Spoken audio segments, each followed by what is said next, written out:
পড়ার টেবিলে বসা ওই শিক্ষার্থীকে দুনিয়া থেকে বিদায় করে দিয়েছে। এটার নামে কি বাংলাদেশ?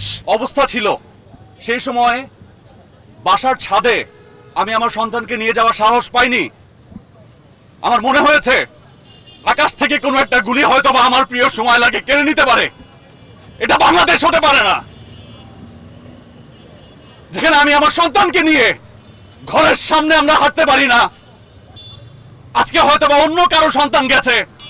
এখানে যারা উপস্থিত আছেন তারা কেউ বলতে পারেন না আপনার পরিবারের কোন সদস্যের গায়ে ওই একটা বুলেট এসে ছিন্ন ভিন্ন করে দিবে না।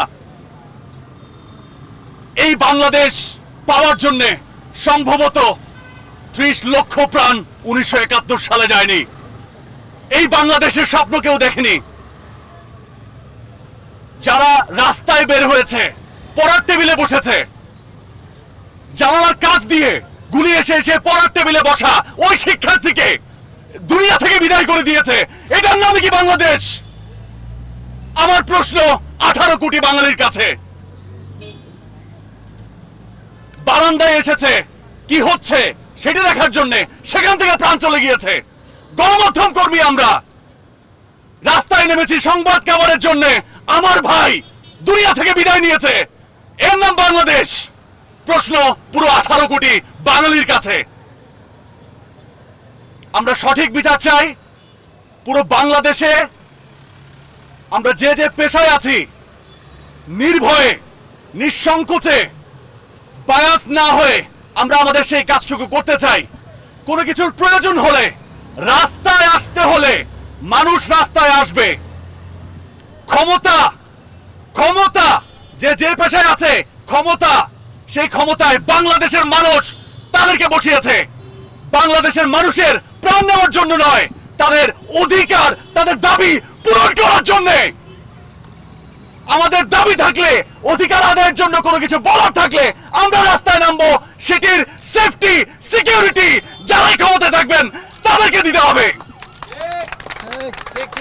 যারা ক্ষমতা এখন আছেন, ভবিষ্যতে যারা আসবেন, এই কণ্ঠগুলো আজকে এখানে যারা দাঁড়িয়েছে তারা কোনো দলের নয়।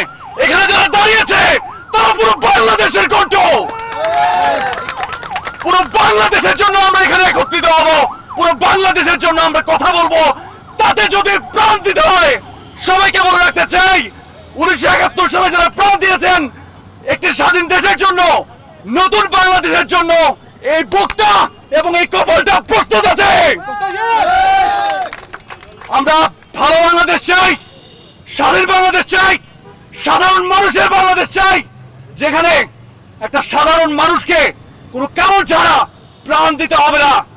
যাদেরকে আটক করা হয়েছে অনুরোধ করতে চাই তাদেরকে নিঃশর্ত মুক্তি দিতে হবে, কোনো ধরনের হয়রানি ছাড়াই। এবং গণমাধ্যমের কল্যাণে আমরা যা দেখছি, যারা অতীতে বিচার ব্যবস্থায় ছিলেন তাদের যে মুখের ভাষা, সেটি আমাদেরকে এই মুহূর্তে শঙ্কায় ফেলছে বাংলাদেশের মানুষ কতটুকু জাস্টিস পায়। ভবিষ্যতে যারা আসবেন তাদেরকে বলে রাখতে চাই, এখানে যে কণ্ঠগুলো আছে পুরো বাংলাদেশ তাদের প্রতি চোখ রাখবে। কোন ধরনের অন্যায় এই বাংলাদেশের মানুষ এই বাংলাদেশে হতে দিবে না ইনশাআল্লাহ।